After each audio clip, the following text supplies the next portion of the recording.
My name is Stefan Schumacher, and I'm one of the regular speakers here at DeepSec. And first I would like to introduce myself. I started to work with computers in 1987 with this beautiful East German small computer with 1.7 megahertz and a Datasette drive, meaning all the computer programs were stored on this cassette drive. I'm also one of the editors of this year's DeepSec proceedings called the DeepSec Chronicles Volume 1. Together with René, I produced the book. I was the guy responsible for all the technical stuff, so the PDF file for the printing service was produced by me, and you can get the book at the reception desk. And we hope to produce much more or many more proceedings for the future upcoming conferences. My research goes into social engineering and security awareness. I taught a 2-day workshop here about social engineering. That's why my voice is still a little bit affected by it.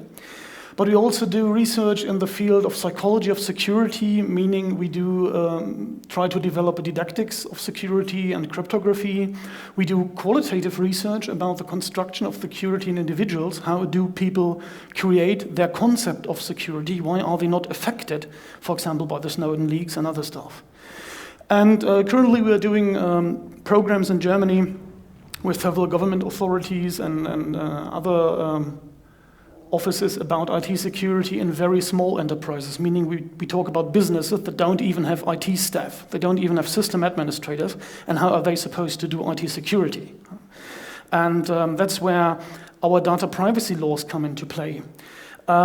Historically, the debate about data privacy and data processing started in the 1950s, 1960s, when computers became powerful and affordable. Governments wanted to collect and analyze data. They wanted to do so in the United States. John F. Kennedy started a program which spun off a huge debate about data, information, and knowledge as being a method of power. Especially in Germany or West Germany, the population was not happy with this development, and the scientific and political debate began, which led later to data privacy laws.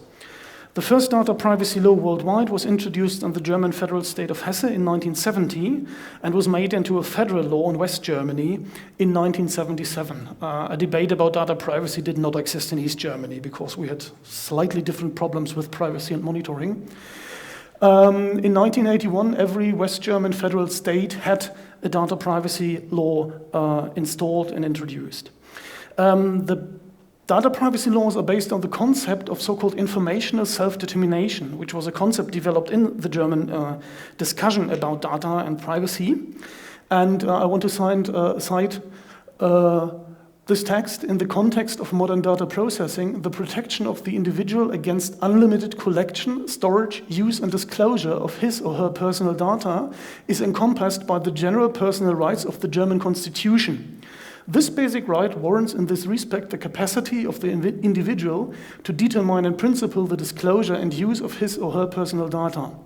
Limitations to this informational self-determination are allowed only in case of overriding public interest.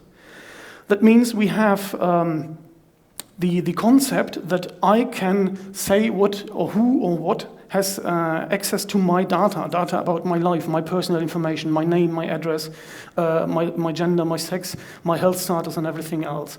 And it's not only a right, but it's a right according to the German Constitution, which means it cannot be cancelled.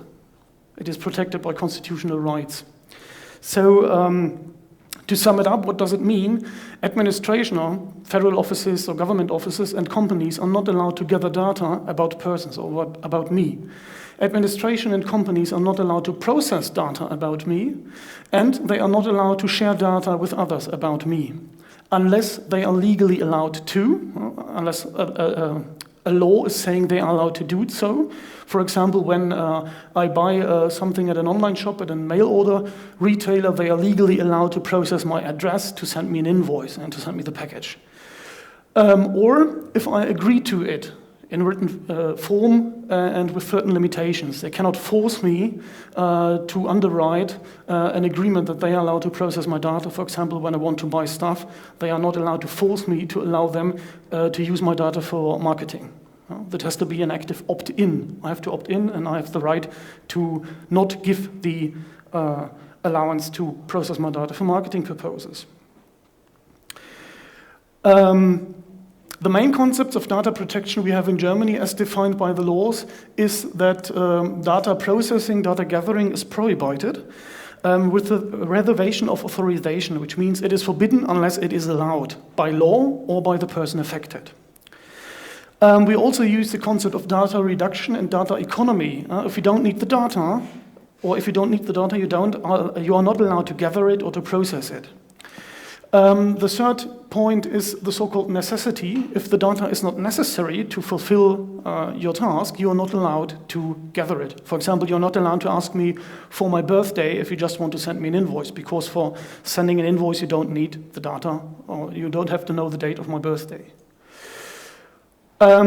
The fourth step or point is the so-called appropriation, which means data is only allowed to be processed for the purpose it was collected. So even if a company, for example, a mail order company, knows my address and banking data, they are only allowed to use it for sending me the invoice or sending me the package. They are not allowed to use these data for marketing purposes. For example, they are not allowed to send me marketing letter, advertisements and other stuff, or check or do background checks based on my address on the income in this town. There are a lot of, or is it possible to assume or make assumptions about my income based on my address, because there are parts in town which are cheap, which are more expensive, parts in town where people with high-paying job lives, and places where people who are jobless live. And based on this address, you could make such an assumption, which they are legally not allowed to do so. There is a quote from Thomas Hobbes, who said, "And covenants without the sword are but words, and of no strength to secure a man at all," which means there has to be someone with a sword who is enabled to supervise this law. And therefore, we have several supervisors in Germany. The first and highest ranking is the Federal Data Protection Officer, who is responsible for all the federal agency. So every government agency from the German federal government has to be supervised by him or her. Every federal German state also has an own data protection officer who is responsible for the agencies of the federal state, for example, the police of the state and not the federal police. But they are also the supervisors of companies who have their headquarters in this federal state. So if your headquarters is in Bavaria, the Bavarian supervisor is responsible for you. If your headquarters is in Berlin, the Berlin supervisor is responsible for you. Companies also have to have an internal data protection officer, depending on the number of employees and or type of data processed. There are legal limitations. Very small companies usually don't have to have one unless they are processing very, very sensitive data, like data with medical information or something like that. For example, hospitals, physicians and other professions have to have data protection officers. The supervisor can also shut down and confiscate the IT system of a company that is not obeying the data protection law. So if there's a data leakage or break in this, they can simply go there and get all the IT shut down and take them with them to further examine them. And this usually is actually like a death penalty for a company, or for most companies today. If the IT is confiscated, they can't work anymore. Supervisors can give out monetary penalties. It's usually limited to 50,000 euro in Germany. But what's quite interesting, and many executives and board members from companies don't know, is that the company can get this money back from the board, members of the board or the executives. So if a penalty is given to a company, the management, the boards, the executives of the company can be forced to pay it from their private income. They don't only supervise companies, but they also offer help. For example, if you have a problem with your IT and you are not sure if there is a problem with data privacy or IT security, you can contact them in advance and ask them to help. They are willing and happy to help companies. Many companies only see them as the guy who comes to punish, but they also are there to help you. There was one incident some years ago where Lidl, the supermarket company, had to pay an amount of 1.46 million euros as a penalty for breaching the data privacy law.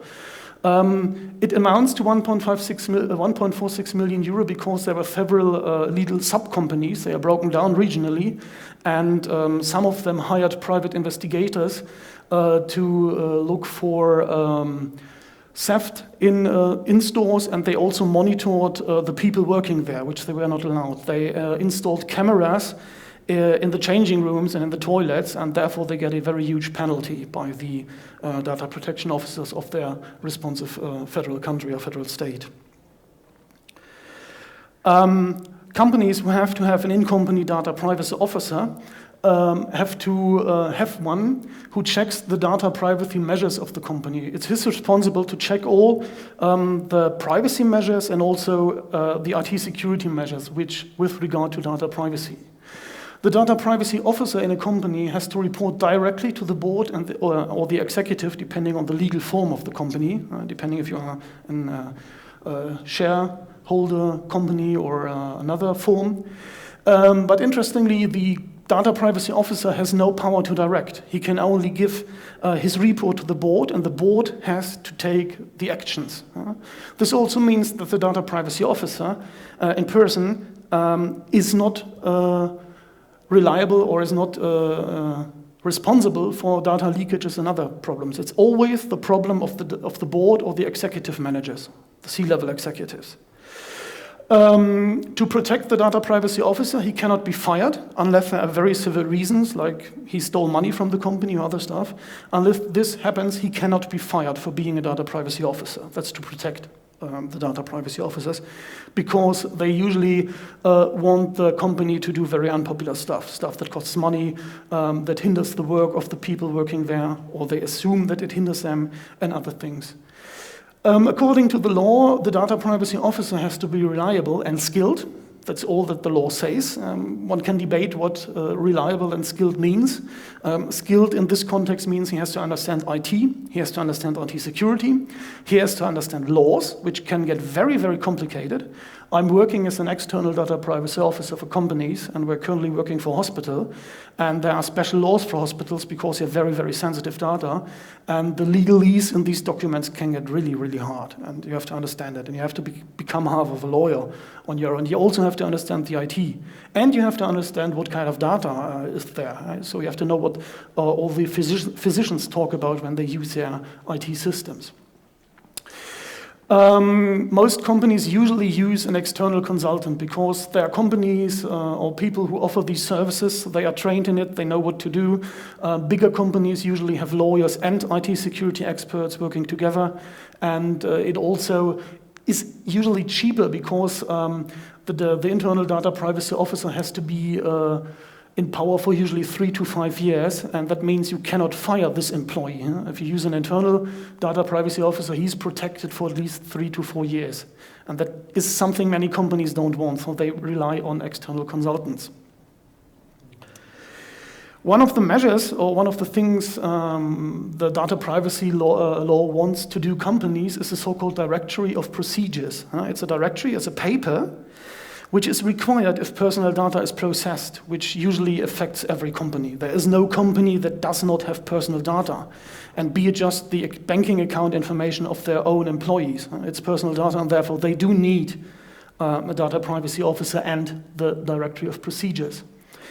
This directory is a list of all procedures that process personal data. So you write down every process, every procedure that accesses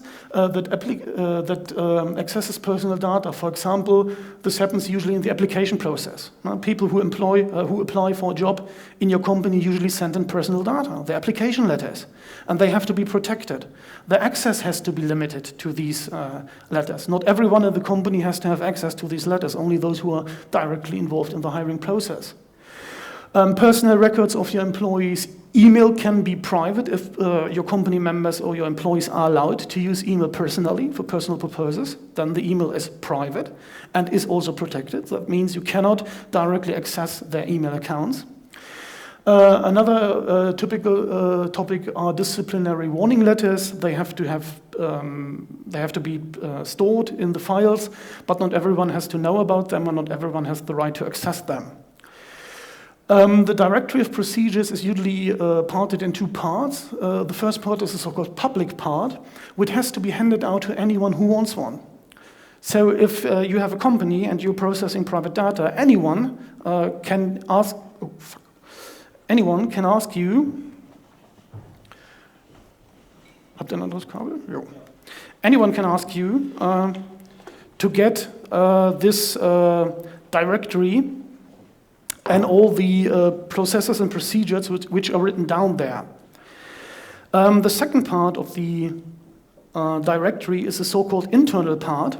And this internal part is quite interesting because it is used to describe the security measures and is only meant to be seen by company staff, by IT security people, and by the local supervisors. So if the supervisor office comes to your company, they usually demand to see the internal part of the directory of procedures. Yay. And this is the point where IT security directly comes into place. So everything or every procedure you describe in this directory about IT security is only meant for internal purposes, for the company or for the supervisor staff. The directory of procedures is there to describe the process of data processing, the involved staff, who has access to the data, which usually means you have the board of executives, you have the system administrators, you have the person who directly accesses the data. For example, the accountants have access to the banking account data of the employees. The source where the personal data comes from, the object of data processing. Why do you have this data in your databases, in your files? Why do you need this data? You have to justify that you are allowed to have this data, either by law or by a written permission by those who hold the data. And then you have to give a list of people or organizations that receive this personal data. If there is someone, an external company that receives data, if there are external people who receive the data, they have to be listed. This might, for example, be a typical case for tax offices. They usually do they work out the taxes for companies and they get this data, and they are allowed to because tax offices also have to have very high standards of data protection, and they usually have them. So therefore you are allowed to give those data out. You're also allowed or required to give this data to the tax officers of the governments because they have to calculate the taxes for the employees and such. This is demanded by law, therefore you are allowed to have this data and give it to these tax offices and federal tax offices. The main questions or the main purpose of the directory of procedures is to answer these questions. What data is there in the company? What data do we have? Where does it come from? How did we get that data? Is it legally or illegally gathered data? Is the data correct? Every person has the right to demand that incorrect data be corrected at once. Who entered illegal or incorrect data? Who is the culprit? Where and how is the data processed? Is it internally, externally? Are there external consultants involved, external companies and such? Who has access to the data, which can be quite a complicated question to answer? And are there any external companies involved? If so, are they in the European Union? Are they in other states like the US where other data privacy laws are in power? Legally, you are not allowed to give data or to send data to companies situated in countries where the data privacy laws are of lesser standard than the German ones. And some of you might have heard that the European Union or the, what's it called, court, the European Court said that the safe harbor treaty with the US is not legally binding anymore, which means that we are not allowed to send private data into the US because the data protection standards there are lower than our German ones. The most interesting part in the internal directory of procedures is the so-called technical organizational measures, or TOM as we abbreviate it. It is required in the internal version, and it is required not to be published. It's not given out. It's just there for your company, for the head of the companies, for the system administrators, IT security staff, and of course for the supervisors if they want to see it, because this is where they check if your data is really protected. In the first part, you only tell them what data you have and where the data is. In this part, you show them, or you have to show them, how you protect this data by encryption, by storing the files in a vault or something else. So it is there to describe all the technical and organizational measures to secure data. But unfortunately, it uses a very different terminology than we use in IT security. We have established terms in IT security. Those are not used in this part because It was mostly developed by government officials and lawyers, so it's a lot of legalese terms in there. And it's sometimes really complicated, and I think we could have stuck with the German terms we use there, or the standards we use in IT security. We have a lot of standards in this field. Now we have a new one or another one, which is a bit different. There is a list given by the law, which kind of measures you have to check and list and describe in this document. And these are the physical access control, for example, if the server room is locked, if the offices are locked, if there are special safety or security doors or gateways and other stuff. If document files and paper are locked away or if they are stored on the desks. Another one is access control, which means usually stuff like there are users with passwords. You have a domain controller, NFS, NIS, or whatever. You use two-factor authentication with YubiKeys, RSA, chip cards, or whatever you have there. Then you have to speak about the user access control, role-based access control, typically things like access control lists, groups, different groups. For example, the accountants are in one computer group and have access to all the accountant data, which the marketing team usually has not, which is listed here. You're also required to give categories for data. If you have different data, you have to give a category for these data and have to explain who has access to it and who is allowed to access it. You have to give information about your disclosure or transfer control. For example, if you have external backups stored in a bank or in a vault or somewhere else, you have to describe how they are checked, how they are secured. For example, by encryption, they are stored in a vault, in a safe, and are therefore secured, so they cannot be accessed by the personnel working in the bank. The next point is quite interesting. It's the input control. It basically answers the question who entered the data and who is responsible for mistakes, who put in wrong data. And the thing is that this input control produces a log file, which is in itself very sensitive data again. So by setting up a log file which logs who enters data, you produce another process which creates personal data which has to be kept private. And it actually means that for this input control log, you have to have another input control log and so on. So you end up in a pretty interesting situation.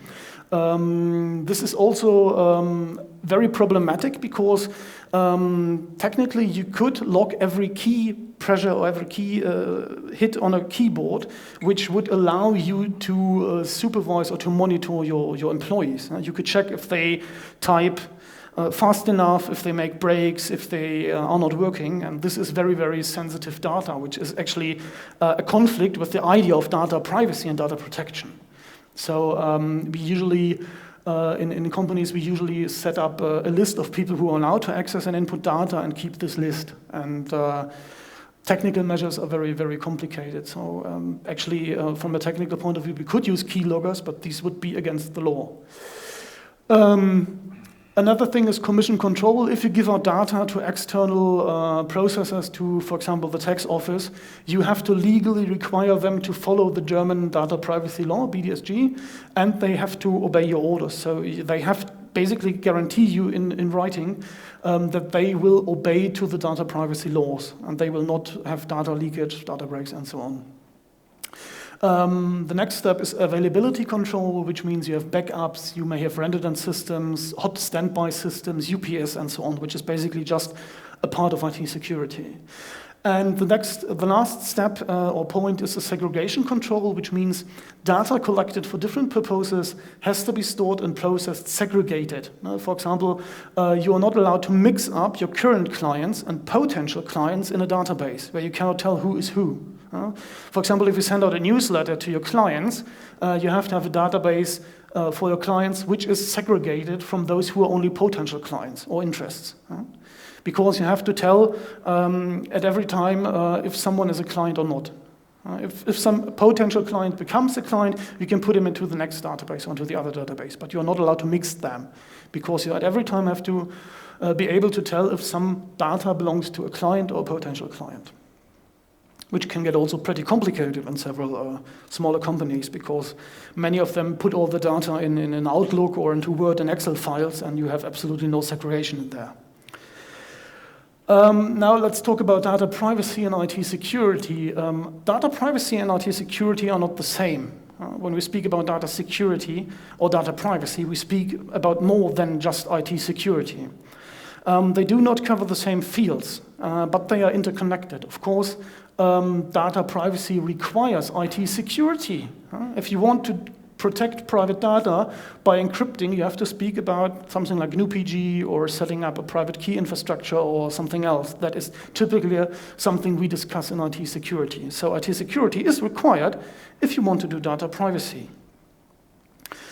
And there we go to the last part of my talk, the small and medium-sized enterprises, which are quite interesting for our work because big companies usually have an IT department and they also have often have IT security people working there. They have dedicated information security officers, IT system administrators who do security.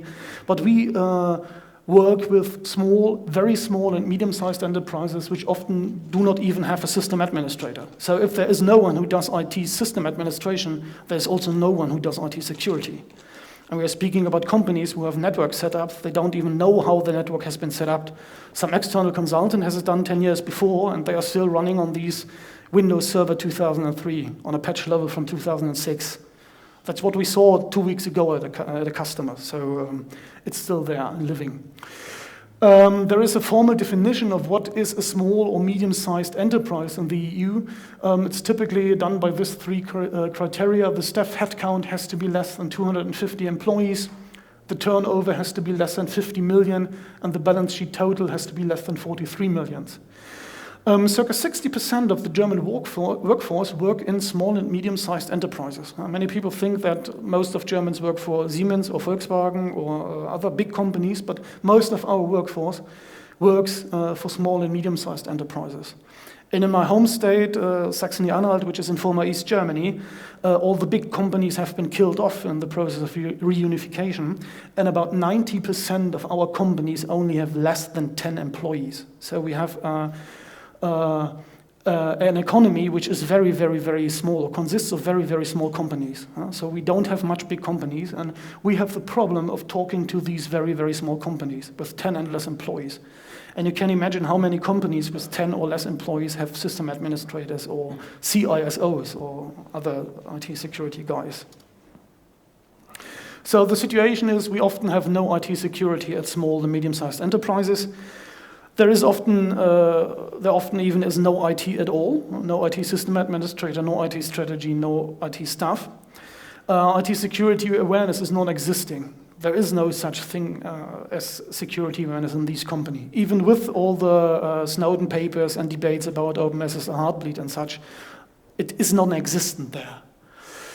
Data privacy can be used as a lever to get small, medium enterprises to do something about IT security, and that's what we do. It could be a model for an IT security law. There is currently a debate going on about an IT security law in Germany which only targets huge companies and critical infrastructure. We do nothing about responsibility of manufacturers. We do nothing about small companies and such. And I hope that we might change this at least a bit. The problem we face is that small enterprises are not interested in IT security. They are often not aware of their role in IT security. They often say, we are not Siemens, we are not Volkswagen, Mercedes, or we are not a big company. Why should someone target us? They don't know what's going on there. They are often overwhelmed by IT security and sometimes even by IT. There's a lack of skilled labor in very small companies. If they can't pay much money, IT security experts aren't working for them. And I think the money we take per day is sometimes too high for these small companies, so we have to find other solutions. There is no strategy about IT. We cannot motivate them to do something. They are completely ignoring the topic. They are not interested in IT security, or if they are interested, they usually give up pretty fast.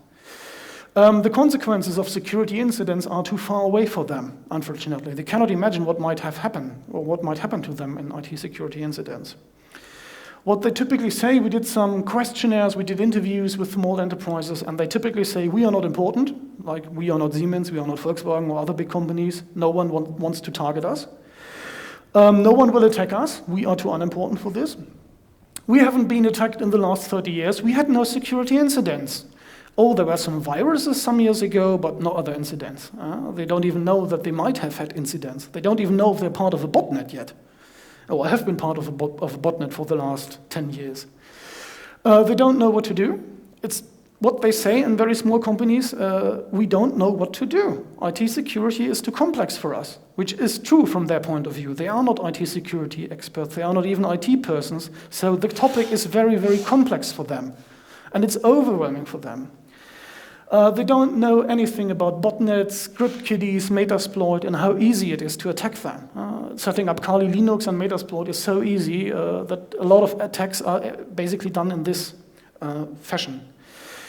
We usually show them Sicherheitsforschung, which is a German website by Deutsche Telekom. It shows incidents. The telecom has a honeypot network, and it's accessible online, and it shows security incidents currently happening in the network of the Deutsche Telekom, which is the largest ISP in Germany. We also use other websites like from Kaspersky or from Norse, which also shows in a nice graphical way that there is something happening, and they are seeing the impacts and they are impressed by the graphics. It's easier to show them some bombs flying around than showing them log files. We also show them log files from our own honeypot network. We've set up a small honeypot network with Kippo logs. It's a honeypot for SSH. And some companies, we rolled it out with some companies, and they were shocked to see that they got attacked. That someone scanned their IP address range and someone attacked these Kippo honeypots. We also show them how easy it is to crack a password. We show them how easy it is to set up Kali Linux, Metasploit, do an untargeted attack.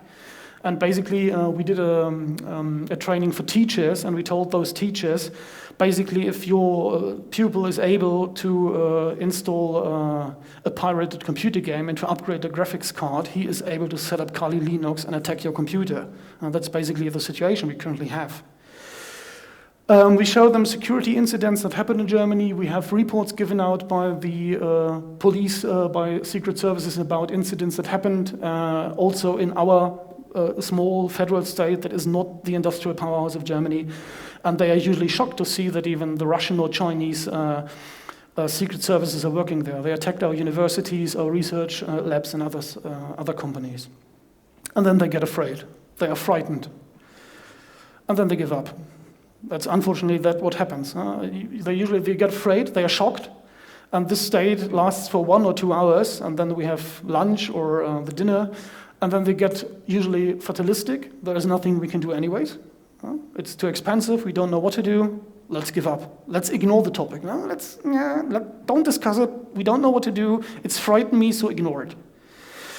Or they use the paternalistic approach, usually when they've founded a company in the early 90s after the wall came down, and they say, I've built up this company and I won't let politicians tell me what to do. That's my company, I'm the head of it. I'm the pater familias, and that's my thing here. So they completely ignore all the legal approaches to IT security. The countermeasures we have to face or have to find are we have to offer training suited for very small enterprises. There are several trainings available in Germany, done, for example, by the BSI, the German Information Security Office government agency, by Bitkom, another club of IT companies. They offer trainings, but they are not suited for very small enterprises. We have to find trainings for people who don't even have an IT. We have to offer standards and procedures for them. The BSI in Germany offers a catalog for IT security, but it's too big for those small companies. Of course, this catalog has to cover almost every possible situation, therefore it becomes too complex and too big. And I think it's 4,500 pages at all. No one in these companies has the time to read it, and not even glance through it to find the topics that are interesting for them. I personally developed a 25 pages guideline for very, very small companies, very small enterprises, which has been printed or is currently in print via the so-called e-business Lotsen. It's a project by the German Ministry of Economy. This project was set up 15 years ago to bring e-business into small companies in Germany. So they have the access to very small companies, and they did all the layout and printed it, and they will distribute it to their clients and customers. And we also use the data privacy law as a lever for IT security, to bring in IT security into small companies. Because if they don't want to do IT security, we have to force them. And there is no law, there is no other standard or other thing that can force companies to do IT security. The data privacy law is the only existing law that can force an enterprise, a business, a company to do IT security, at least at a basic level. And having IT security, at least as a basic level, is much better than having no IT security at all. It's not the perfect solution, but it's the best we can currently get, and we have to live with it. They are forced to create the directory of procedures. They often don't know what processes are going on. Having such a directory of procedures is also good for the management, because if you do management based on scientific methods, for example, what you learn in business or management studies, you need the list of procedures to know what's going on in your company.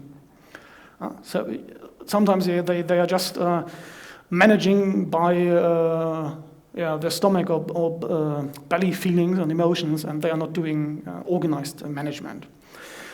The directory of procedures includes the technical organizational measures, which also leads to an analysis of their procedures and forces them to think about IT security. They have a checklist. There are checklists produced by other companies, by the BSI and other offices. The checklists they can use to create their own list of procedures, the directory of procedures, the technical organizational methods, and they just have to follow them. And they are pretty easy to follow. It's not a huge and complicated topic for small companies because they don't have huge and complicated procedures, because they are a small company. And that's the only way we can get IT security into these companies and businesses and enterprises. It is really hard to motivate people to do IT security. I know it. I'm a psychologist. I studied educational science and psychology. I do research about IT security, psychology of security, didactics of security, security awareness. And we know it is very, very hard to motivate people to do something about IT security. It's also hard to motivate people to do something about data privacy. They are not interested in. Even with the Snowden papers and NSA leaks and what else, they are not interested in. Even in East Germany, where we had an all-seeing government agency monitoring each and everyone. Even there, the young guys say, I don't care about it, because they don't see consequences. They're not motivated to see them. From a psychological point of view, we would have to find the demands regarding to IT security. Without the need of something, you are not motivated to do something. You're only motivated to do something when there is a demand that has to be fulfilled. Unfortunately, it's very, very hard to find these demands. That's what marketing or market research is about. And a lot of companies put a lot of money into these fields without getting correct answers or valuable answers. Once we have found the demands, we should show them how to fulfill them. That's how we motivate people to do something. And until IT security becomes a demand, we cannot motivate them to fulfill the demand about IT security. Of course, as a psychologist, intrinsic motivation is much better than extrinsic motivation. Intrinsic motivation means people are interested in IT security, doing something about IT security, data privacy, because they want to do it from the internal system. Extrinsic motivation means we have to punish them, or we have to give them rewards. But if you do so, they only do something if we punish them or give out rewards. So we have to constantly be behind them with a whip or with money and punish or reward them. And that doesn't work for a long time, because every reward and every punishment wears out over time. And therefore the motivation, the extrinsic motivation, goes down. So the main question for us is, how do we get them to do IT security without forcing them by law, using the data privacy law as a lever, or do other stuff? And that's a question I actually wanted to discuss, but due to the time constraints, we still have some time left. I would like to show the last slide, which are my contact data. It's our website. It's mostly in German. My email address, if you want to contact me, feel free to do so. Just mention in your email that we met at DeepSec, because I'm at a lot of conferences and sometimes I don't know where I met someone. We also have an open access journal in German and English. It's available via our website. We also have a YouTube channel, which is also called Sicherheitsforschung, mostly in German, and some English videos from the DeepSec here, from last DeepSecs. And there are several talks about this. So you can follow me on Twitter if you're interested in my dates, talks I'm planning to give. I'm not posting pictures of my food and my new T-shirt there. It's just about conferences I attend and places where you can meet me. And you can contact me via Xing, the German version of LinkedIn. And if you trust me, you can use this QR code to get the data to your smartphone. Or I will also give out business cards if you're interested in.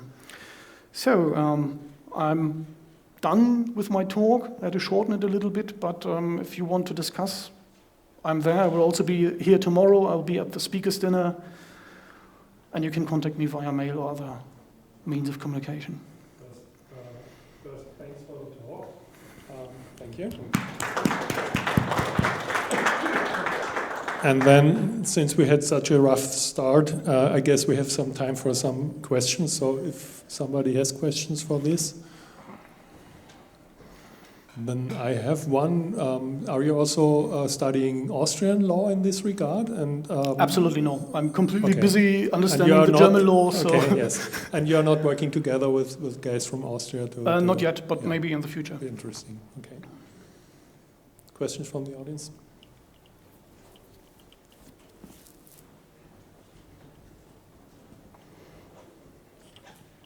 Hi. It's a very simple question. Is there a kind of certification about the privacy in German?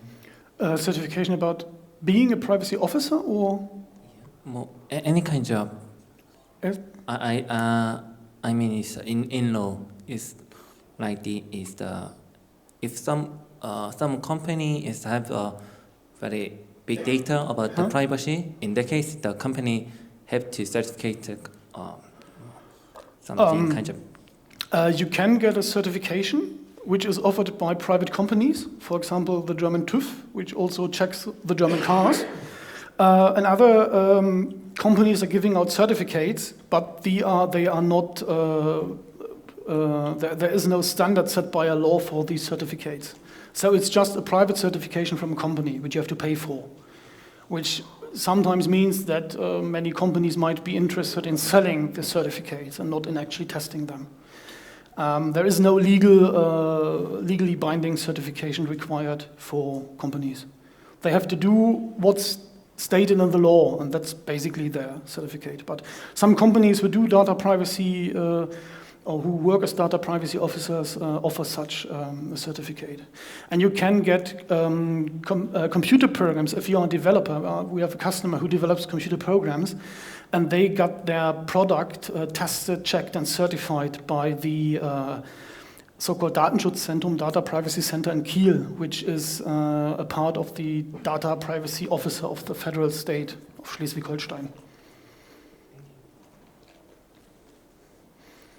But basically, if you have a certificate, you just have a certificate that you passed the test behind the certificate. And there are, of course, also problems as with ISO and other certifications. I have a comment, a comment and a question. Perhaps first a comment. You said you wanted to discuss what to do. And the first thing that came to my mind during your talk was it's basically a matter of the right product, I think. Don't you agree? Do you mean IT security as a product? Yes, IT security as a product, yeah. I mean, it's not an easy task to do that, granted, okay? It's not like you just pull some rabbit out of a hat and say, okay, that's it. You would have to create that product and of course you can give an 80-20, have an 80-20 approach and basically sell some basic security. That's the first. You can view IT security as a product or create products. There are some companies standing out there doing so. And yeah, but it's a question of is that product tailored for those really small companies that have 10 or less employees. That's the question. And I think the problem is that these products are usually not suitable for these small companies because the margin you can make in this market is too small. They can't even hire a guy with a master's in computer science or an IT security expert because they are too expensive. And a small company cannot buy huge IT security products. That's why, for example, the government gives out guidelines and help for these companies because they are not relevant in the market of IT security because they don't have the money to be a player in there. And the second thing, you mentioned that in Germany it's basically not allowed to process data like I'm living in that district of a city and that has a result on my statistical creditworthiness and stuff, right? Yes. Theoretically. Theoretically, yeah, that's what I have been working with banks in Germany, and Yes. I'm pretty sure they're using that stuff in scorecards. Yes, they are doing so, and we also So- have a credit score agency, or it's not an agency, it's a private company, it's called Schufa. Yeah. It's basically a company founded by banks who give out loans, and they credit a score card for everyone who applies for a loan.